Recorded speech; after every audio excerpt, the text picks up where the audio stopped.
So you want to get into Warhammer, do you? Well, there are a few things that you're going to need to know before you dive headfirst into this massive, massive hobby that we know and love that is Warhammer. Now, first things first, you might have been a lurker, a long-term lurker, someone who's seen a little bit of the lore, perhaps read a little bit of the lore around Warhammer.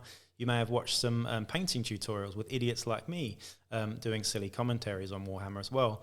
You may have played some of the computer games, or you may have someone in your family who paints miniatures and plays and whatnot as well. Or you may have been past a Games Workshop store and seen the jovial chaps inside throwing dice and insults around at each other and thought, you know what, I kind of want a piece of that. Now, I can tell you with 40 plus years of experience, well, actually, I say 40 years of experience, 40 plus years of, history in Warhammer. It's incredibly rich and it's incredibly diverse and it's incredibly rewarding as a hobby, whether you're into it from a hobby perspective, more of a gaming perspective, or both. There's that too. But all I can say right now is I've got a tremendous amount out of the hobby. For most of my life, it's been a real pleasure and something that I'm very proud to be part of the community, and I'm very glad that I've got so much out of the hobby. Of course, I've put a lot into it as well, but I can tell you and I can recommend strongly that if you don't have any sort of hobby, then this is certainly a fine example of a hobby which can certainly benefit your life in more ways than one. So, getting into it anyway, welcome to Wellywood Wargaming, by the way. My name is Damon, and normally I do videos on slightly more nuanced stuff, slightly smaller scale videos on mechanics or a little bit of lore or some painting tutorials, but I'm here today to sort of strip it back and really go back to basics and talk about why you might want to get into Warhammer as of 2023, because things have changed a lot since the 80s, I have to say, of course, in the world in general, but the hobby and Warhammer itself is absolutely massive now. It certainly wasn't when I was a kid, and there are so many people playing it, it's insane. Now, I'm a barber by trade, and I see lots and lots of people in my chair all day long. And I might have 10 to 15 clients in my chair, and quite often, it's pretty rare when people ask me what my hobbies are and I tell them I'm into Warhammer. It's pretty rare that they don't know what that is, I must say. So that's changed a lot over the last 40 years. Anyway, I'm getting carried away here and going off in tangents, so I'm going to get into the real nitty-gritty of why you might get into it and what you're going to need to know before you do get into the hobby of Warhammer. So the first two things that I want to talk about here, in no particular order actually, is time and budget. So what I mean by time and budget is, have you got a family? Have you got a really demanding job? And do you have disposable income to play with as well? Because budget is a huge part of this. Now, Warhammer is not cheap. It's, I guess it's hard to compare it to another hobby. I imagine building cars and motorbikes is probably more expensive, but Games Workshop stuff is notoriously expensive for pieces of plastic.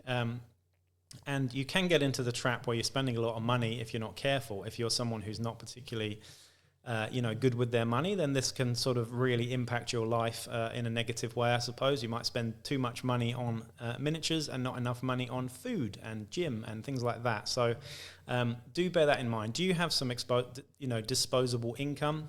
Because that's very, very important. If you don't, I would strongly suggest trying to really think about how you might strategize financially getting into a hobby like this. But of course, there are different scales of this too. The other thing that I just mentioned was time.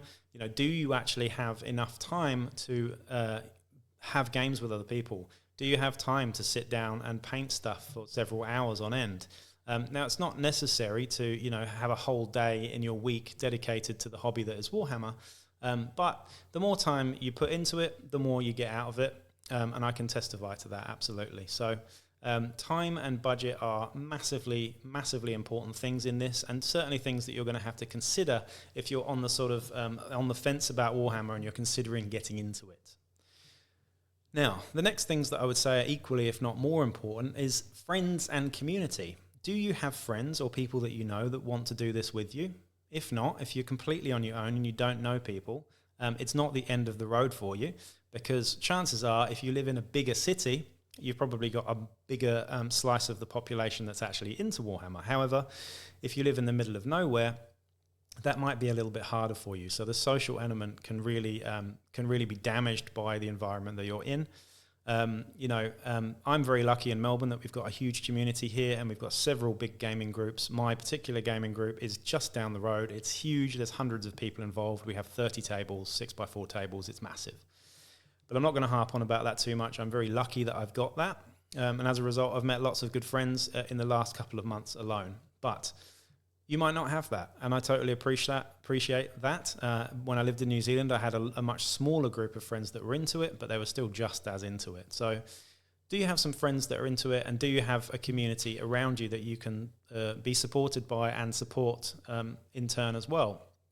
Because that's absolutely hugely important too if you're actually wanting to play the games and just, bash heads with people that are into the same thing as you, of course. So bear that in mind as well. Community and friends, time and budget. The next thing you're going to have to start thinking about is whether you're a narrative person or a competitive person, because some people are just wired a certain way. But I think over the sort of 30, 40 years that I've been into Warhammer, I've sort of fluctuated between being a narrative sort of player, a narrative hobbyist, someone who is just in it for the story and the RPG element, to someone who is quite, who likes winning, who likes number crunching and likes competing at sort of tournaments and things like that, to then going back as I get older and softer to being much more into the narrative side of things again. So it really does fluctuate for me, but I think you're always going to have an underlying quality in you, which is either you really don't like losing, you're a competitive person, you really are doing it to win,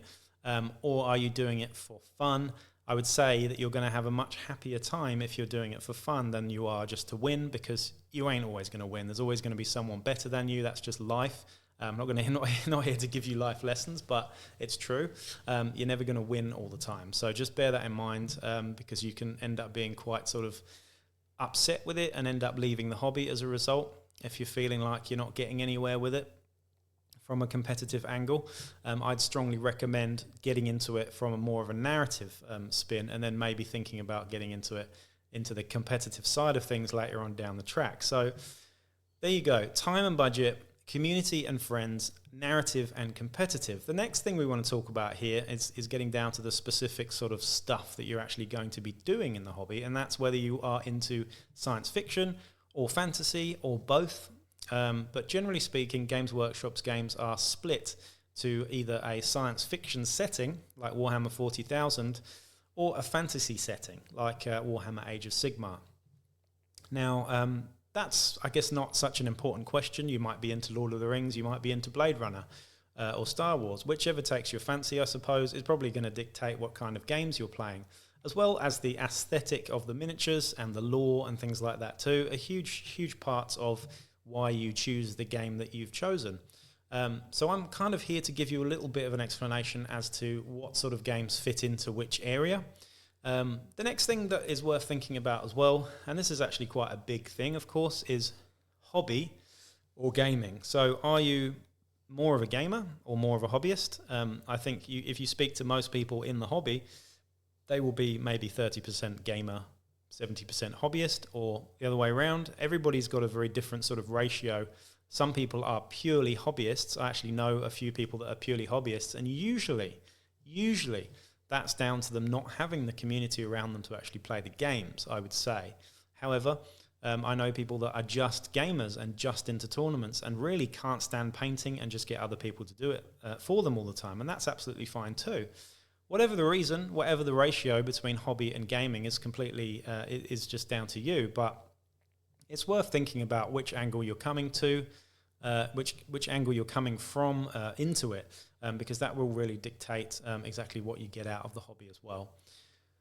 Right, so the next thing that I'm going to talk about is the sort of specific games that Games Workshop are actually producing as of now. I don't know what month it is. Is it May? It is May 2023.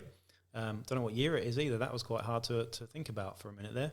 But really what I've done here is break Games Workshop's sort of games into 3 different categories. Now there are 12 current game systems that Games Workshop are currently supporting. That is about to change with a few new things about to be released, and of course the inevitable dropping of some of the game systems that aren't performing so well. But what I've done here is I've given you 3 different categories. Now this is, completely up for interpretation, I suppose, but we've got war games, which is the first category. War games are big, expansive, huge strategy battle games with lots and lots of miniatures and usually much bigger tables. These games can take quite a long time to play. They usually cost a lot more money to get into, and they are usually the games that people play at tournament level a little bit more as well. So if you've got much more income, much more time, and you're a bit more of a competitive player, I would say these games are more for you. And that is Age of Sigmar, Warhammer 40,000, Middle-earth strategy battle game, and the Horus Heresy. Those are the sort of 4 main war games that we've got there. And we'll go into those in a little bit more detail shortly. The next 4 games that we've got, as I said, there are 12 here, are the skirmish games. Now, these are the ones that I talk about a lot more on my channel. This is Warcry, Kill Team, Necromunda, and Adeptus Titanicus, which I've kind of thrown in there as well because I would say that it is a bit more of a skirmish game. Now, what do I mean by a skirmish game? I suppose I'm labeling it with a name that doesn't necessarily represent what it is, but the skirmish games that I'm referring to here are much smaller in scale. They're usually still very tactical and still very immersive, but they usually have a bit more of a role-playing and narrative element than the big battle games, I would say. But usually you don't need as many figures or miniatures for this. The rules can still be just as dense, if not more, certainly in Necromunda's case. But usually you don't need to spend as much income on it, which makes it a little bit more accessible and a little bit easier to get into, I would say. So that's your skirmish games. After that, you've got your board games. Now, what I mean by that is that these games are in boxes with boards, and you can play the entirety of the game within that box. Now, of course, again, this is up to interpretation here, but the 4 games that I've put into this category are Aeronautica Imperialis, which is a bit of a mouthful, that one, Warhammer Underworlds, Blood Bowl, and Warhammer Quest. Now, getting into the specifics of what each one of these game systems are, I'm just going to give you a quick lowdown for this. So in the war games category, we've got Age of Sigmar, 40k, Middle-earth, and Horus Heresy. So Warhammer 40k is a science fiction game, which is a huge, well, it's basically the poster boy for Games Workshop in general. It's the biggest game that Games Workshop do, so it's worth starting with this one. Lots and lots of alien factions and human factions in the 41st millennium. It's grimdark, which is a game, a name that's associated very much with Warhammer, and it's just really, really, really cool. But yeah, this involves lots of vehicles, lots of alien troops, and lots of sort of science fiction technology. But essentially, it's the science fiction version of something called Age of Sigmar, which is the fantasy version of it. So on the flip side of that, you've got Age of Sigmar, still with loads and loads of miniatures. You might have 100 miniatures on a table typically. And this is a fantasy setting, so we're not looking at guns and things, we're looking at bow and arrows, magic, sword and sorcery kind of stuff, I suppose. So that's the key difference between Age of Sigmar and 40k. And which one you get into is entirely up to you. The models and the miniatures for both of them are beautiful, but it really depends on what kind of vibe that you like. The game mechanics are not that similar. Of course, we do have a 40k new edition coming out soon, 10th edition, which is going to be pretty exciting, and that does strip the rules back and makes it slightly closer to the Age of Sigmar rules. But essentially, both of these games are fairly easy to learn and pick up, but do have a lot of tactical sort of nuance in there as well. And like I said, if you're going to get into the sort of competitive route, both of these games have tournaments all over the world that you can play in. The next 2 are Middle-earth and Horus Heresy. So the Middle-earth stuff, of course, if you're into Lord of the Rings, The Hobbit, Tolkien stuff in general, which I am hugely, then the Middle-earth stuff is probably for you. Now, this is a slightly different mechanic. It's slightly more immersive. It's slightly more sort of RPG element sort of stuff, but it's also played at tournaments as well. And again, this really, if you're into the Tolkien stuff, then this game is absolutely for you. I haven't actually played any of it, to be honest, which I know is terrible, but I will get around to it. I'm kind of more focused on the specialist games, if I'm honest. The last one that we're going to talk about quickly is Horus Heresy. Now, this again is a big battle game with lots and lots of miniatures, and this is based 10,000 years before the Warhammer 40k universe. It's Warhammer 30k, essentially. And this is all about a sort of Space Marine civil war, and, it's fairly similar to the 40k mechanics, but slightly more harkens back to the older ways of doing things with actual tables that you have to look up for damage and wounds and things like that. But I do say, I think, if you're getting into this for the first time, 40k is probably a better place to start than Horus Heresy if you don't know about all the lore and stuff. However, if you are into the lore of the Horus Heresy, then there are lots and lots of books that you can read up on this stuff and get really, really, really into. But Horus Heresy looks like it's going to be supported for a few years to come as well. So those are the 4 war games you've got to think about, really. But Age of Sigmar and 40k are definitely the main ones and the poster boys for Games Workshop. Going forward, they're never going anywhere. They'll always be supported, so you can have faith in that. Now for the skirmish games, and my favourite part. These are the games that I think are the most sort of narrative-driven, I suppose. They usually have campaign systems that make them a little bit more fun and exciting, and that is Warcry, Kill Team, Necromunda, and Adeptus Titanicus. So the reason why I put Adeptus Titanicus in here is because essentially it doesn't have a game board. You're still playing on a big battlefield and stuff, so that's why I stuck it in there. But ignore me now. So Warcry. Warcry is Age of Sigmar's skirmish game. So it's in the Age of Sigmar universe, and you're playing with a group of maybe 10 to 15 guys, depending on how elite or how hoardy they are. The rules are super, super simple, really easy to pick up. You're playing on a much smaller board. It's less expensive to get into generally. And again, it's still, even though it is mighty simple to understand and you can really understand the game, the mechanics of the game very, very quickly indeed, and actually start playing games in half an hour to 45 minutes. It's a super interesting game that has lots of tactical depth as well to it. On the flip side of that, you have Kill Team, which is the skirmish version of 40k. Now, the rules for both of these are not like the 40k and AOS actual rules.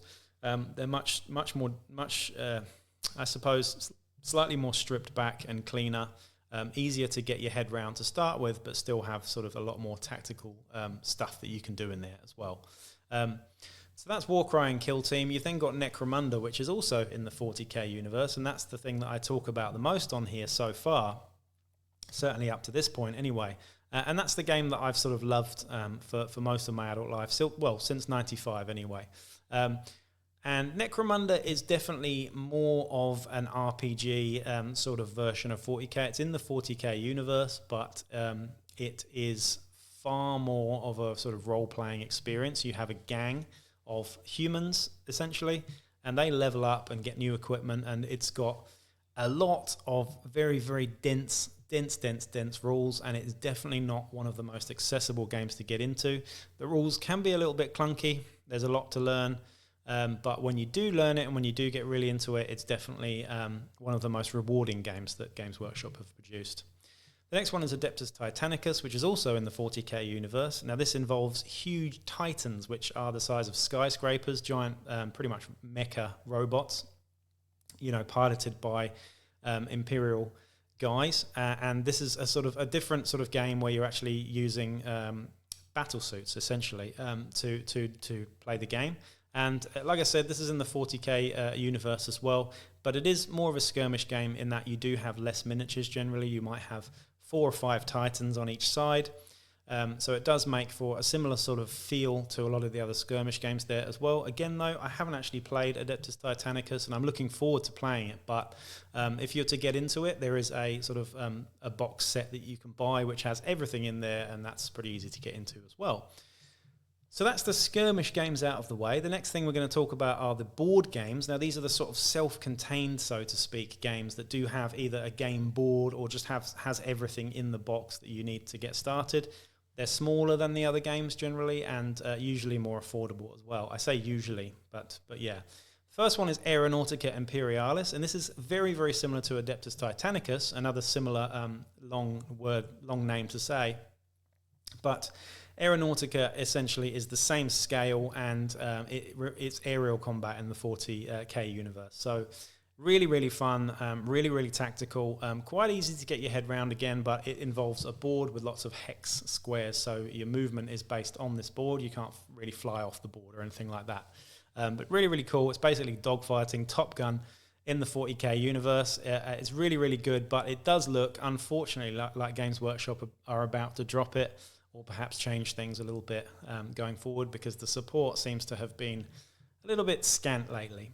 The next thing is Warhammer Underworlds. Now, Warhammer Underworlds is quite unique in the Games Workshop in the Games Workshop list of games that they do, in that it is sort of more of a card deck building game. So it still involves dice, but you are sort of deck building like you would do with Magic the Gathering, say. Now, this involves very small war bands, usually of 4 or 5 guys that you buy in a box, and you get a deck of cards with them. But you can build and customize your deck and play on an actual board as well. So it's definitely more of a board game in that sense too. That's Warhammer Underworlds. Again, this one's quite easy to get into. It's fairly cheap. The war bands are actually like $50 here in Australia, I think, which is actually sounds like a lot, but it's actually quite affordable next to a lot of other Games Workshop things. And the most important thing is you can use all of these war bands in Warcry as well, as they're also in the AOS universe. Now, the next thing is Blood Bowl. Blood Bowl is, again, unlike anything else, I suppose. It's not necessarily in the Age of Sigmar universe. It's kind of more in the Warhammer Fantasy universe, which was before Age of Sigmar, but we're not going to talk about that too much. Now, Blood Bowl has been around for a very, very long time, for donkey's years, in fact. And this is Gridiron, so it's American football in a fantasy setting. It's really, really fun, really, really easy to get to grips with the rules. It's played on a pitch, a board, which is yay big. And again, though, at tournament level is really, it's played all over the world. There's a World Cup. There's lots and lots of stuff happening for tournament play with Blood Bowl, and I was heavily involved in that scene myself as well. So Blood Bowl, again, all you need really is a team of miniatures and a board, and that's pretty much it, some dice. But the game is very easy to get to grips with. However, you can become very, very, very good at it, and there is a lot of sort of tactical stuff that you can do within the game to keep sort of growing as a player as well.